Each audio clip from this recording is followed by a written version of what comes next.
r/TrueOffMyChest. My sister sabotaged my fertility journey, so karma destroyed her. My sister sabotaged my fertility journey, so karma destroyed her. I'm staring at these empty pill bottles in my hands, and I can't stop shaking. 3 years.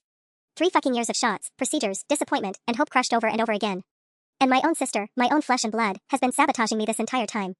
Let me back up because I need to get this out before I lose my mind completely. I'm 29, and I've been trying to have a baby since I was 26. What started as let's see what happens turned into a nightmare of doctor visits, tests, more tests, and finally the devastating diagnosis, severe diminished ovarian reserve. Basically, my eggs are dying faster than they should be, and my window for having biological children is slamming shut. The doctors gave it to me straight. IVF was pretty much my only shot, and even then, the success rates weren't great given my condition. But it was hope, you know? It was something. Do you have any idea how much IVF costs? We're talking $15,000 to $20,000 per cycle, and insurance covers basically nothing because apparently wanting to have a family isn't considered medically necessary. I worked double shifts as a nurse. My husband took on freelance work every weekend. We sold my grandmother's jewelry, moved to a smaller apartment, ate ramen for months. Every penny went toward this one chance. My sister Claire has always been the golden child. 2 years older, married her college sweetheart at 24, popped out 2 perfect kids by 28, has the house with the white picket fence and the SUV. Mom and dad worship the ground she walks on. Claire's always been the one who did everything right while I was the difficult one, the one who took longer to figure things out, who struggled more, who needed more support. But during my fertility journey, something shifted. For the first time in my life, I was getting the attention from our parents. They were calling to check on me, coming to appointments, actually listening when I talked about what I was going through. Mom would bring me soup after procedures, and Dad started texting me these awkward but sweet encouragement messages. I could see Claire didn't like it. She'd make these little comments during family dinners about how some people just aren't meant to have kids or how I should just be grateful to be an aunt. When Mom would ask about my treatment, Claire would immediately pivot to talking about her kids' accomplishments or some drama in her PDA. I thought it was just typical sibling jealousy.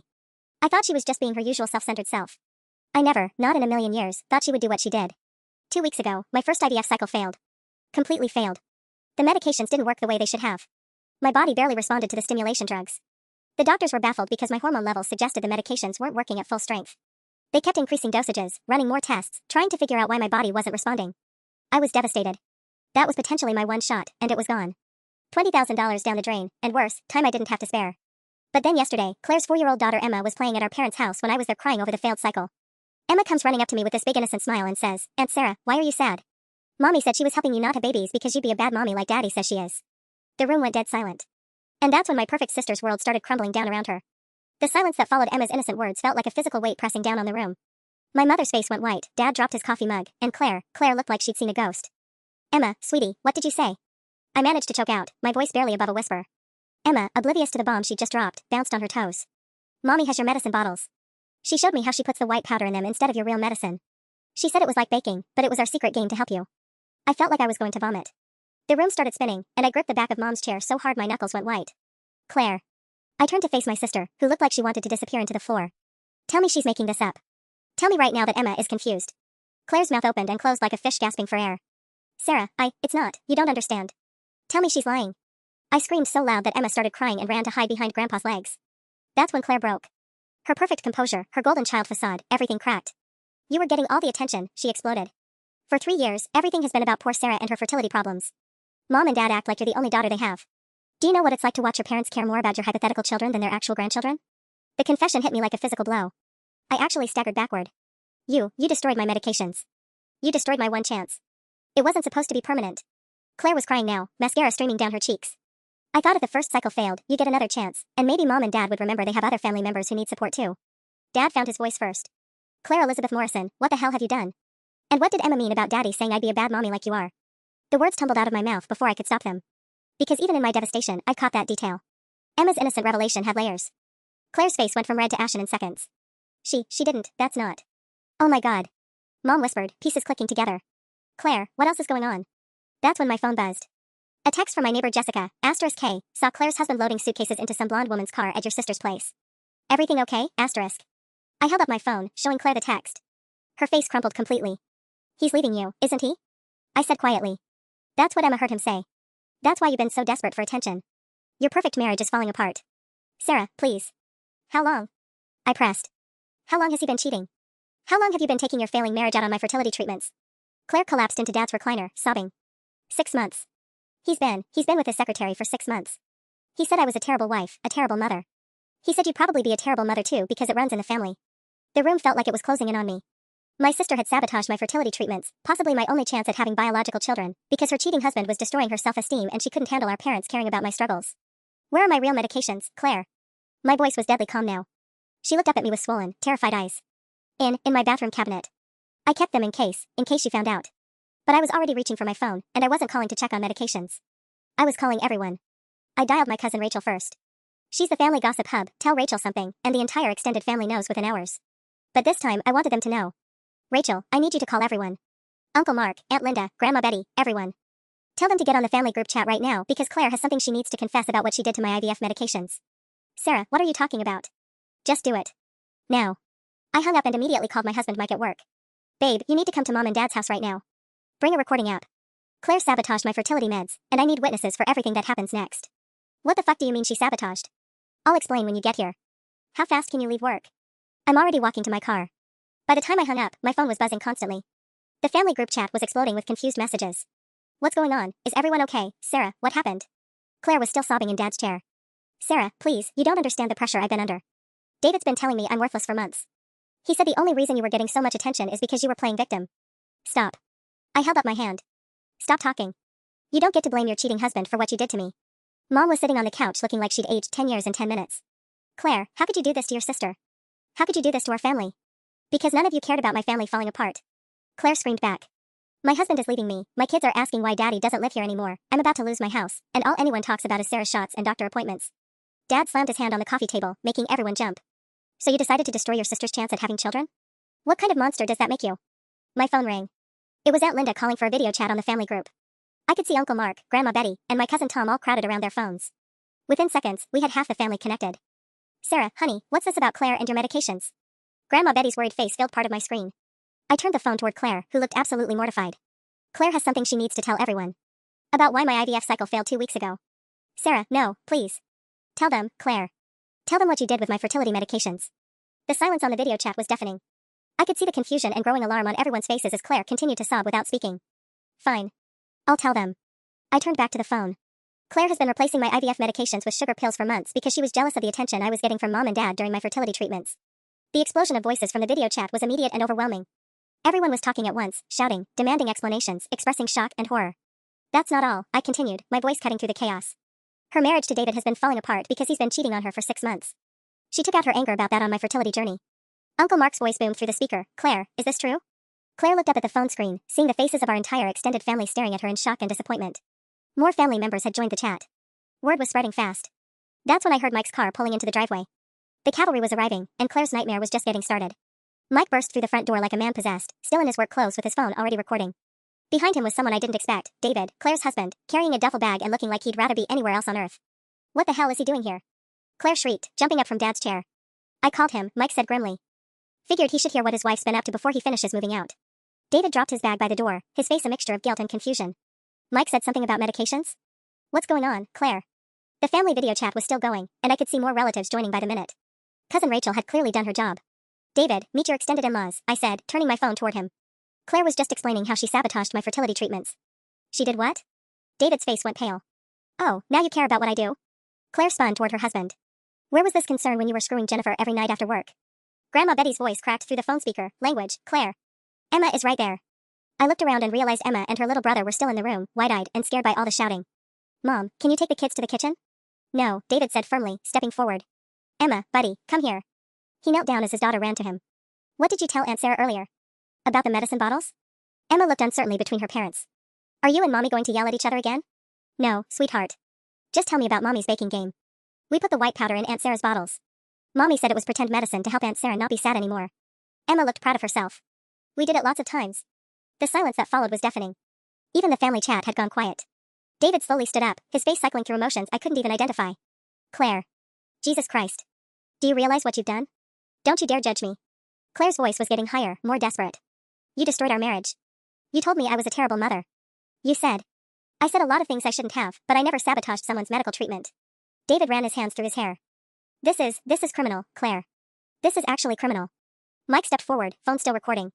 Speaking of criminal, we need to discuss what happens next. Sarah's medical expenses, the emotional distress, the lost time. Are you threatening to sue me? Claire looked incredulous. I'm not threatening anything. I'm telling you what's going to happen. My voice was eerily calm. You're going to pay back every penny we spent on that IVF cycle. You're going to pay for the next cycle. And you're going to explain to every single person in our family exactly what you did and why. Aunt Linda's voice came through the phone. Sarah, honey, how much money are we talking about? $20,000. Plus the emotional damage of thinking this was my only chance and watching it fail because my own sister was sabotaging me. The gasps from the family chat were audible. Uncle Mark started swearing so loudly that Grandma Betty told him to watch his language. I don't have $20,000. Claire protested. David's leaving. I'm losing the house. I can't. Then you better figure it out, Dad said coldly. Because you're not welcome in this family until you make this right. That's when David pulled out his own phone. Actually, Claire, there's something else we need to discuss. About custody of the kids. Claire went white as a sheet. David, no. You can't. I can and I will. This changes everything about our divorce proceedings.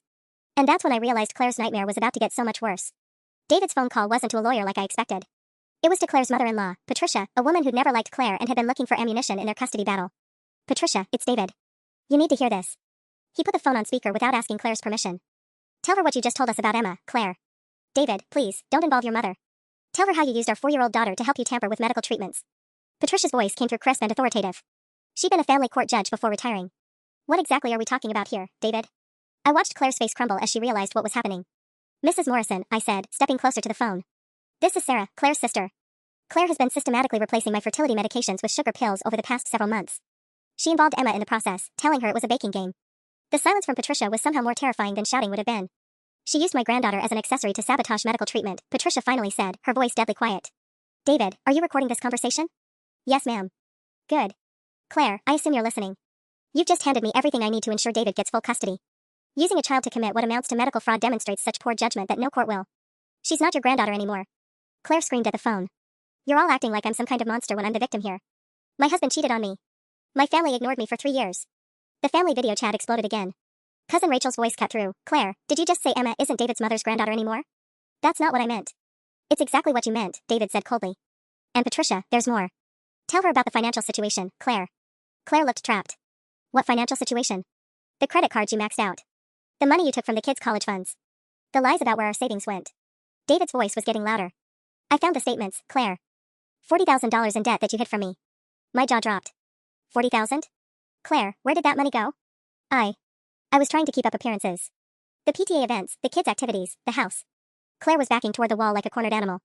Everyone expected me to have everything together. Mom's voice was barely a whisper. Claire, you told us David was controlling the finances. You said he wasn't giving you enough money for household expenses. Because he wasn't. He was spending everything on his whore. I was putting money in our joint account every month. David exploded. Money that disappeared into shopping sprees and spa days while you complained we couldn't afford Emma's dance classes.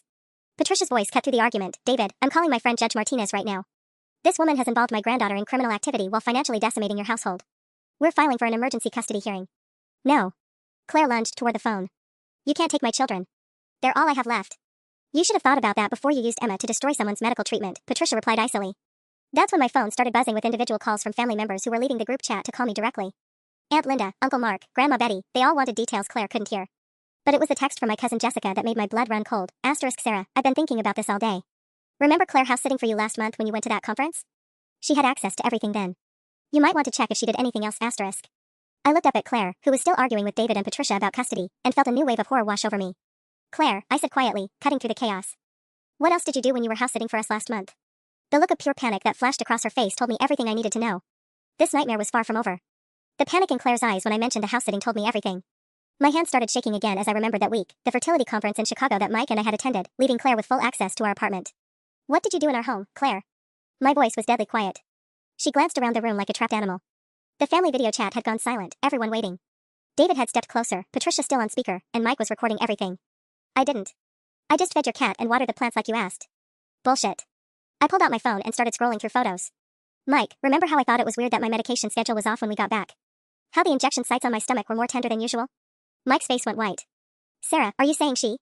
I'm saying I want to know exactly what my sister did in our home for a week while we were gone. I found what I was looking for, a photo I'd taken of my medication setup before we left, my little ritual of organizing everything perfectly. Claire, where are the syringes I had laid out for that week? How am I supposed to remember? Because they weren't there when we got back. New ones were out instead. The pieces were clicking together in my mind, and each realization felt like a physical blow. You didn't just replace pills. You replaced my injection medications too, didn't you? Patricia's voice crackled through David's phone. Are we talking about someone administering fake injections? Because that's assault with a deadly weapon in some states. No. Claire's voice cracked. It wasn't like that. I thought if I could make the treatments less effective. You gave me fake injections, I said flatly. You stuck needles in my body and injected me with God knows what while I trusted you completely. Mom started crying. Dad looked like he might be sick. The family chat erupted again with voices talking over each other. What did you inject me with, Claire? Just saline. I looked it up online, it was safe. Safe? Mike's voice boomed so loud that Emma started crying again. You injected my wife with random substances during medical treatment and you think that's safe? David was staring at his wife like he'd never seen her before. Claire, do you understand what you confessed to? In front of witnesses?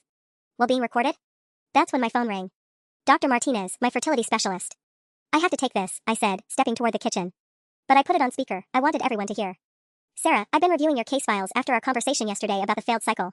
I found some irregularities I want to discuss with you. What kind of irregularities? Your hormone levels during the treatment cycle were inconsistent with the medications you were prescribed. It's almost like you were receiving diluted or completely different substances.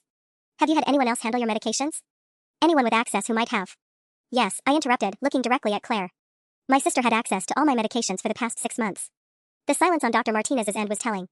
Sarah, I think you need to come in immediately. If someone has been tampering with your fertility treatments, we need to run comprehensive tests. There could be serious medical implications we haven't considered. What kind of implications? Injection site infections, allergic reactions, contamination issues. And we need to determine if any of your eggs were damaged by the interference. If someone was injecting non-sterile substances. I felt the room spinning again. Not only had Claire destroyed my one funded IVF cycle, she might have permanently damaged my remaining fertility. Patricia's voice cut through my panic. David, call 911. This isn't just a family matter anymore. What? Claire shrieked. You're calling the police on me? You've admitted to medical tampering, assault, and fraud. In front of multiple witnesses. Patricia's judicial training was showing. Sarah, you need to preserve all evidence and file a police report immediately. That's when someone started pounding on the front door. Police. Open up. We all froze. Nobody had called 911 yet. Dad went to the door, and I heard him talking to officers in low, confused tones. When he came back, his face was grim. They're here about Claire. Apparently, someone already filed a complaint. All eyes turned to the doorway where 2 police officers stood, looking around at our chaotic family gathering. We're looking for Claire Morrison. We have a warrant for her arrest. The words warrant for her arrest hit the room like a bomb. Claire went completely white and grabbed onto the arm of Dad's recliner to keep from falling. There has to be some mistake, Mom whispered, but her voice had no conviction behind it. The older officer, a woman with graying hair and tired eyes, stepped forward.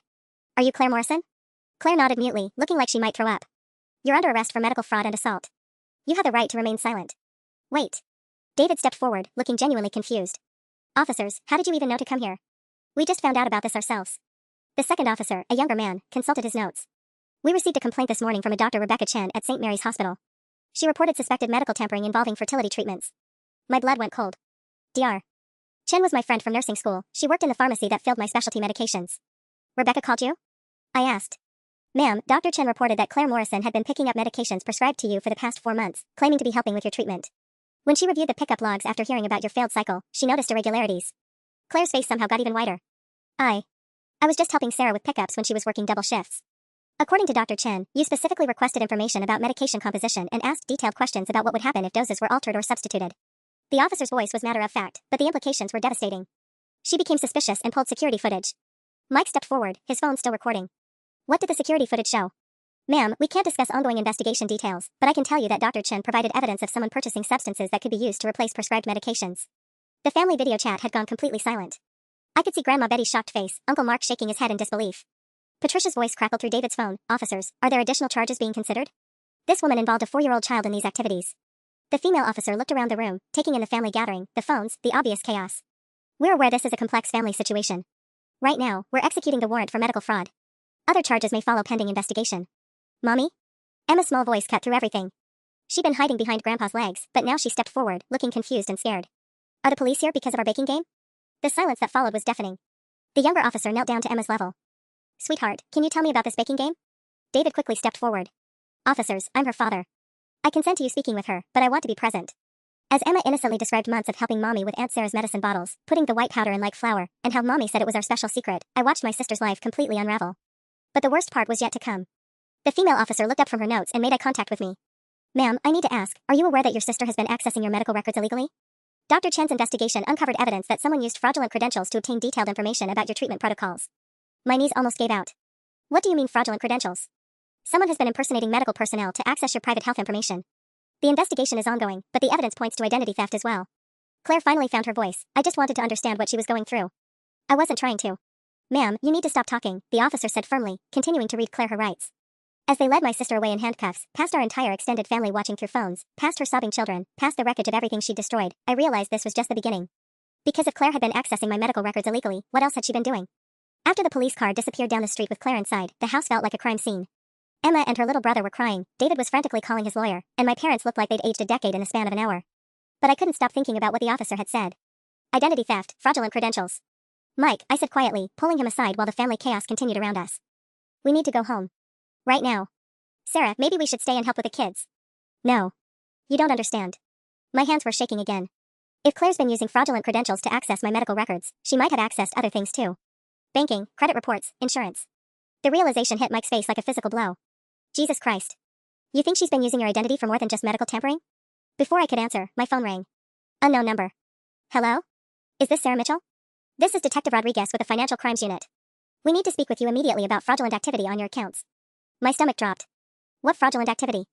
Ma'am, we discovered multiple credit applications filed in your name over the past 6 months. Approximately $60,000 in unauthorized debt across several institutions. We believe this is connected to the arrest made at your location this afternoon. I sank onto Mom's couch, feeling like the world was tilting off its axis. $60,000? Mike grabbed the phone. Detective, this is Sarah's husband. Are you saying her sister has been taking out loans in Sarah's name? That's exactly what we're saying. Store credit cards, personal loans, even a mortgage application for a refinance on a property she doesn't own. The good news is we've frozen all the accounts. The bad news is this is going to be a long process to unravel. The family video chat, which had been running this entire time, erupted again. Cousin Rachel's voice cut through. Sarah, honey, are you saying Claire stole your identity too? Apparently so. I felt numb. Like I was watching this happen to someone else. David, who'd been on his own phone with lawyers, walked over looking shell-shocked. Sarah, I need to tell you something. About our house. What about your house? It's not our house anymore. Claire refinanced it 3 months ago without telling me. I just found out from my attorney that she took out a second mortgage for $80,000. He ran his hands through his hair. The money's gone. All of it. And now I'm finding out she might have used her credit to do it. Uncle Mark's voice boomed through the video chat. How the hell does someone steal that much money without anyone noticing? Because she's smart, I said quietly, pieces clicking together. She works in medical billing. She knows how insurance systems work, how credit reporting works. She had access to all my personal information through family connections. Patricia's voice crackled through David's phone, which was still connected. David, this changes everything about the custody situation. Claire has committed federal crimes. No judge will grant her any custody rights now. That's when Emma, who'd been quiet for the past few minutes, tugged on my shirt. Aunt Sarah? I know where Mommy keeps her special papers. Every adult in the room turned to look at this 4-year-old who'd just delivered each devastating revelation of the day. What special papers, sweetheart? I knelt down to her level. The ones with your name on them. She keeps them in the secret box under her bathroom floor. David's face went pale. What secret box? But I was already grabbing my keys. Because something told me that whatever Claire had hidden under her bathroom floor was going to make everything we'd discovered so far look like child's play. And I was absolutely right. The drive to Claire's house felt surreal. Mike, David, and I rode in tense silence while Patricia stayed on speakerphone, coordinating with her lawyer contacts. Emma had insisted on coming to show us the secret box, and honestly, we needed her. David had no idea what she was talking about. Claire's house looked different now, knowing what I knew. The perfect suburban facade felt like a movie set hiding something rotten underneath. David's hand shook as he unlocked the front door. Emma, baby, can you show us where Mommy's special papers are? David's voice was gentle, but I could hear the strain. Emma skipped ahead like this was a normal day, leading us upstairs to the master bathroom. She pointed to a section of tile near the bathtub. Daddy, you have to push the loose one. Mommy showed me when she was putting the papers in there. David knelt down and pressed on what looked like a perfectly normal tile. It shifted, revealing a hidden compartment that had been professionally installed. My heart sank. This wasn't some impulsive hiding spot. This was planned. Jesus Christ, Mike whispered as David pulled out a metal lockbox. The box wasn't locked. Inside were dozens of documents, all meticulously organized in file folders. The first folder had my name on it. My hands trembled as I opened it. Credit applications with my forged signature. Bank statements for accounts I'd never opened. Insurance documents. And then something that made my blood freeze, a copy of my birth certificate, social security card, and driver's license. She photocopied everything, I breathed. Every piece of my identity. Mike looked over my shoulder at the documents. Sarah, look at the dates. She's been doing this for over a year. Long before your IVF cycle. David had opened another folder labeled Financial Records. His face went ashen. She's been planning this for months. Look, she researched which banks have the loosest verification procedures, which online lenders don't require in-person visits. Patricia's voice came through the phone. What else is in there? I opened a folder labeled Medical and immediately wished I hadn't. Detailed notes about my fertility treatments, printed emails she'd somehow accessed between me and my doctors, and a timeline showing exactly when she'd replaced each medication. But the folder labeled Insurance made me sick to my stomach. Mike, she filed a life insurance claim on me. What do you mean she filed a claim? My voice was barely a whisper. She took out a life insurance policy in my name and then filed a claim saying I died. Look at this documentation. She said I died from complications during fertility treatment. The silence in the bathroom was deafening. Even Emma seemed to sense something was seriously wrong and moved closer to her dad. David's phone rang. Detective Rodriguez. Mr. Morrison, we need you to bring Sarah Mitchell to the station immediately. We've uncovered additional evidence that suggests this case is much larger than medical tampering. How quickly can you get here? What kind of additional evidence? David asked. Sir, we've discovered that your wife has been running an identity theft ring using medical office access. Your sister-in-law isn't her only victim. We're looking at potential federal charges and multiple victims across 3 states. The room started spinning. This wasn't just about my fertility treatments or even my identity. Claire had been using her medical billing job to steal from other patients, other families. There's something else, Detective Rodriguez continued. We found evidence that she's been selling medical information on the dark web. Personal health records, insurance information, social security numbers. We're talking about hundreds of potential victims. I slumped against the bathroom wall, overwhelmed. My sister hadn't just sabotaged my fertility journey, she'd turned me into her prototype for a massive criminal enterprise. And based on the detective's tone, we'd only scratched the surface of what Claire had really been doing. The detective's words about hundreds of potential victims were still ringing in my ears when Emma tugged on my shirt again. Aunt Sarah, there's another box, she said matter-of-factly, pointing to a different section of tiles. Mommy said that one was for her work friends. David and I exchanged horrified looks.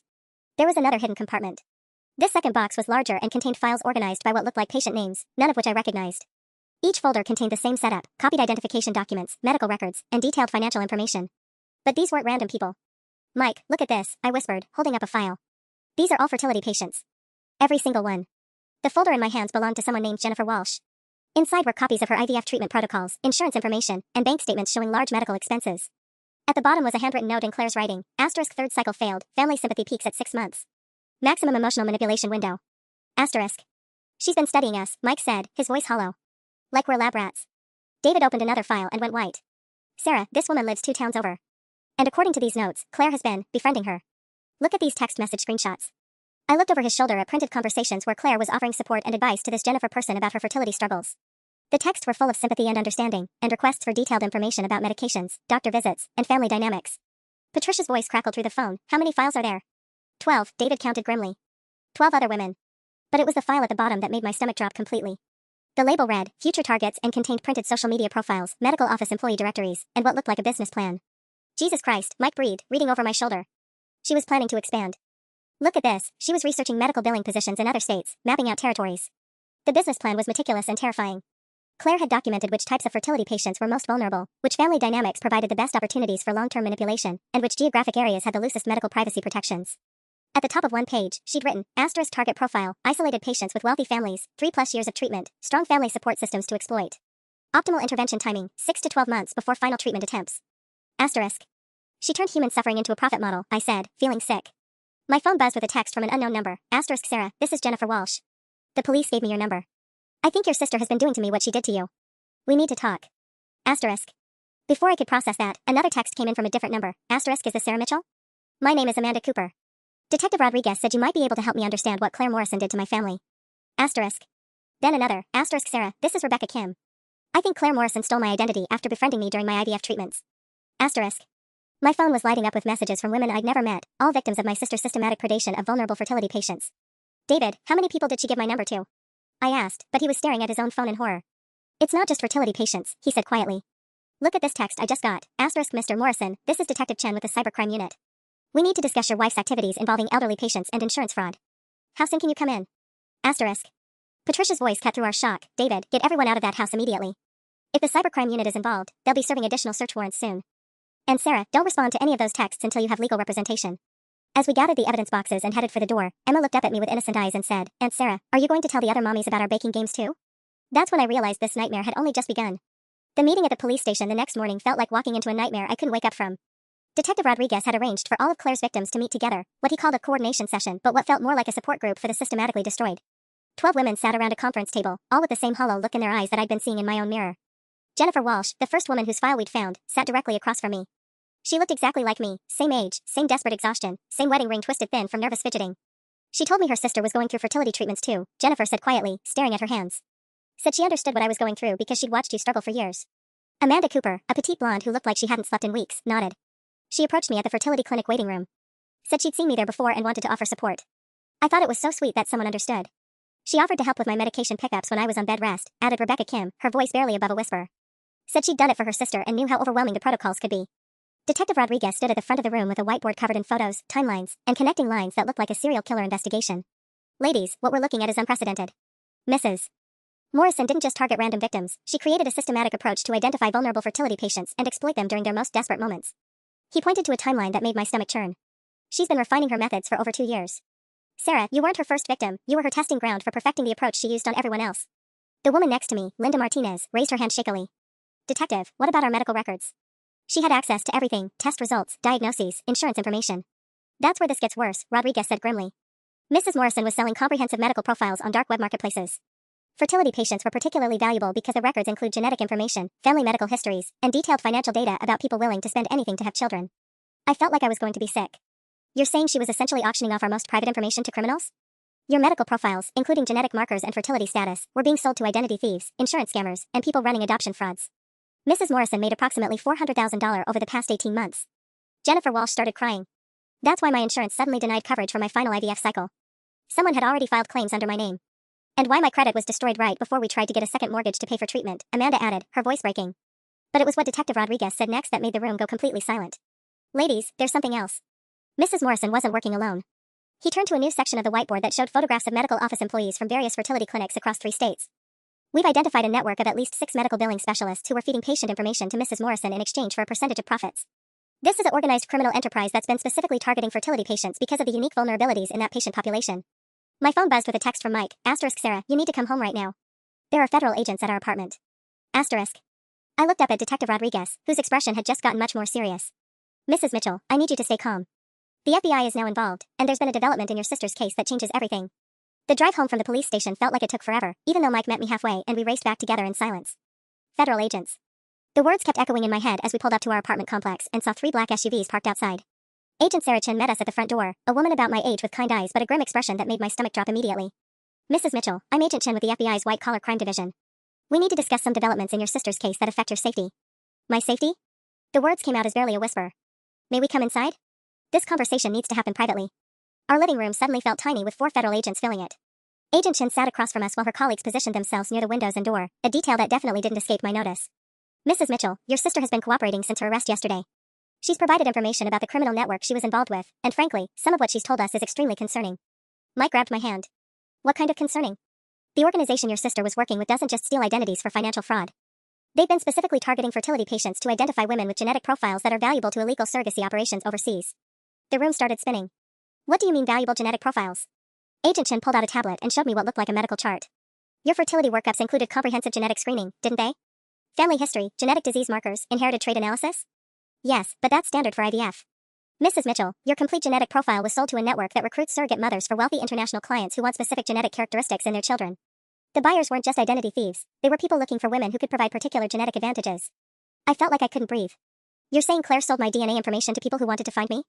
We're saying your sister provided detailed genetic profiles, fertility status, and personal information to people who specialize in coercing women into surrogacy arrangements abroad. And based on the communications we've intercepted, you were specifically flagged as a high-value target. Mike's grip on my hand tightened. High value for what? Agent Chen's expression grew even more serious. Mrs. Mitchell, you have a very rare genetic combination that makes you extremely valuable to certain clients.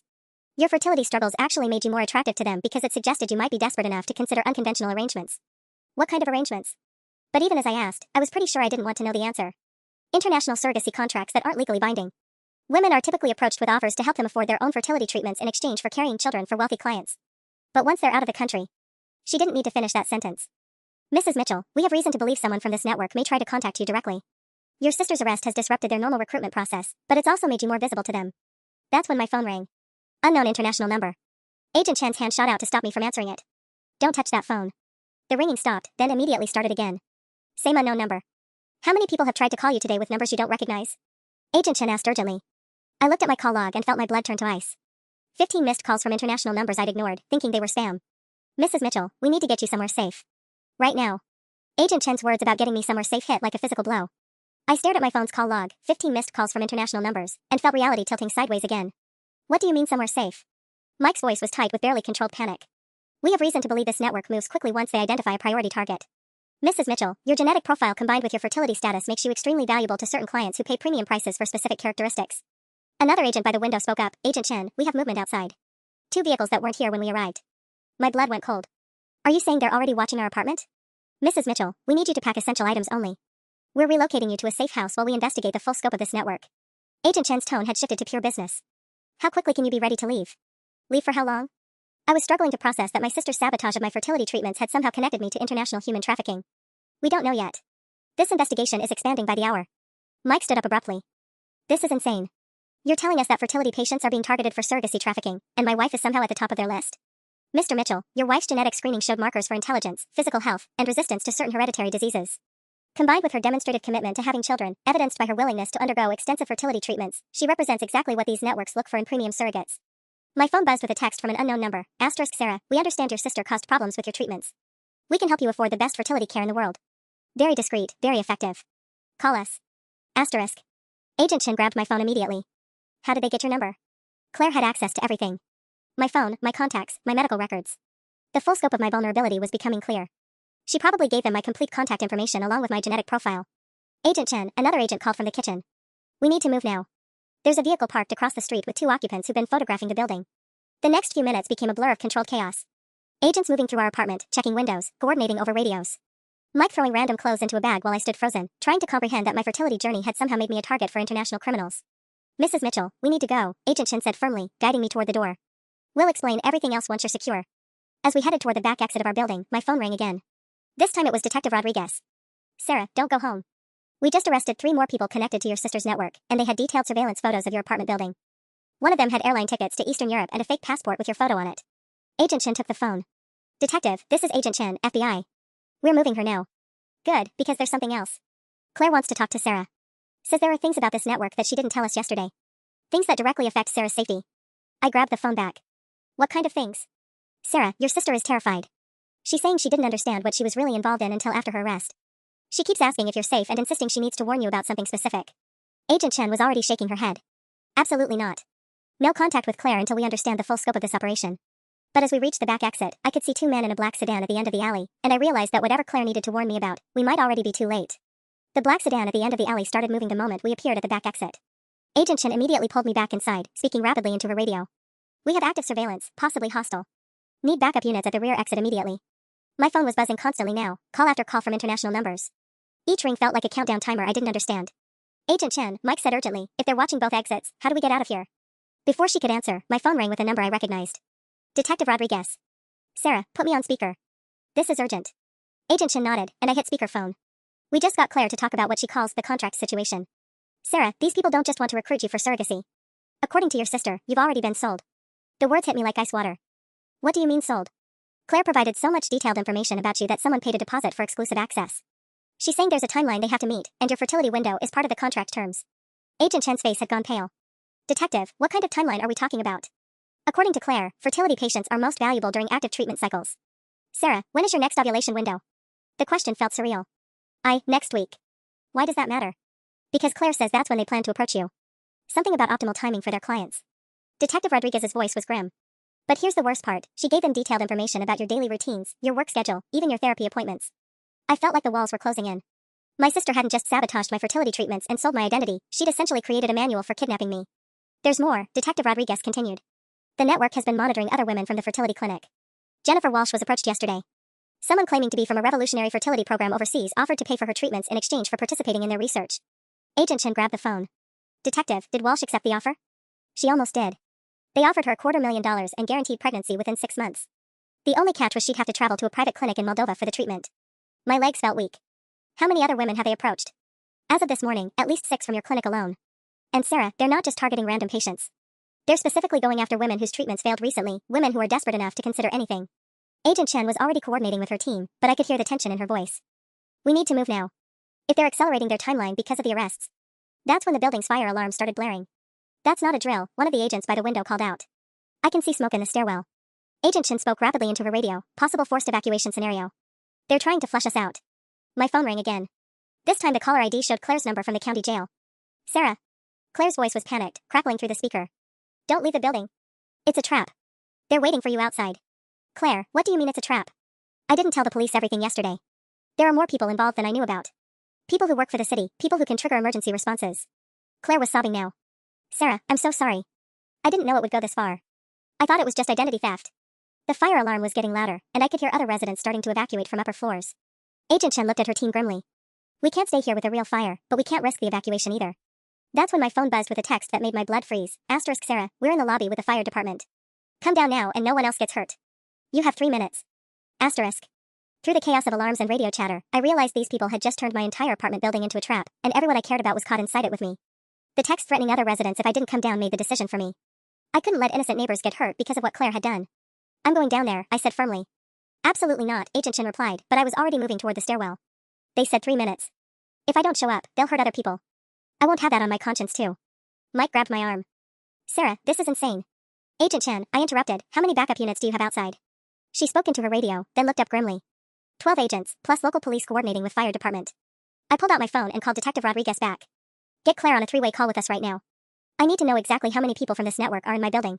30 seconds later, Claire's panicked voice came through. Sarah, there are at least 6 of them. They have fake fire department credentials and they're evacuating people floor by floor to separate you from the crowd. Claire, I need you to listen carefully. You're going to help us end this right now, or you're going to prison for the rest of your life. Do you understand me? Yes, anything. Tell me exactly who the main contact person is and how they communicate with their network. Through her sobs, Claire gave us everything. Names, phone numbers, the communication app they used, even the specific car they were driving. Agent Chen was already coordinating with her team. Within minutes, they'd identified and arrested the fake fire department personnel in the lobby. But it wasn't over yet. My phone rang one more time. The main contact number Claire had given us. Ms. Mitchell, we still have people positioned around your building. Come down now or we start targeting your family members instead. Agent Chen nodded at me and mouthed, keep them talking. What exactly do you want from me? I asked, genuinely curious now that I knew we had them surrounded. You're worth a substantial amount of money to our clients. Your genetic profile, your fertility status, your family medical history, it's rare combination. We have clients who will pay premium prices for guaranteed genetic outcomes. And if I refuse? We've invested too much money in acquiring your information to walk away empty-handed. That's when Agent Chen signaled that all the network members had been located and were being arrested simultaneously. Well, I said into the phone, I hope you kept your receipts, because the FBI just arrested your entire network. The silence on the other end was satisfying in a way I couldn't describe. 3 hours later, we were back at the police station, but this time it felt different. Claire sat across from me in handcuffs, looking smaller and more broken than I'd ever seen her. Sarah, I know I destroyed everything, she whispered. I know sorry doesn't fix any of this. But when I realized what I'd gotten you involved in, what those people actually wanted to do to you. Claire, you sold detailed information about my body, my genetics, my most private medical information to criminals who wanted to use me as breeding stock. Sorry doesn't even begin to cover what you've done. She nodded, tears streaming down her face. I know. But I gave them everything they needed to arrest the whole network.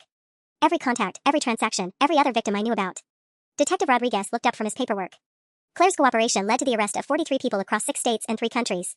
We've shut down the largest fertility patient trafficking ring we've ever encountered. What happens now? Mike asked. Agent Chen joined us at the table. Now you get your life back. The network that was targeting you is completely dismantled. Your identity theft issues will be resolved through the Federal Victim Compensation Program. And Claire. She looked at my sister grimly. Claire will be serving significant prison time, but her cooperation will be taken into account. I looked at Claire one last time. I hope it was worth it. I hope destroying my chance at having children and nearly getting me kidnapped was worth getting Mom and Dad's attention. Claire broke down completely. It wasn't. None of it was worth anything. I'm so sorry, Sarah. 6 months later, Mike and I were back at Dr. Martinez's office for our second IVF cycle, this one funded entirely by the Federal Compensation Program and Claire's seized assets. Your hormone levels look perfect this time, Dr. Martinez said with a smile. No interference, no irregularities. Just a healthy response to properly administered medications. As I lay there during the embryo transfer, I thought about everything we'd survived. Claire was serving 12 years in federal prison. David had full custody of the kids and was slowly rebuilding their lives. The 12 other women who'd been victimized were all getting justice and compensation. And me? I was finally getting my real chance at motherhood. 2 weeks later, the pregnancy test showed 2 bright pink lines. Sometimes karma doesn't just destroy the people who hurt you, sometimes it clears the path for everything you were meant to have all along.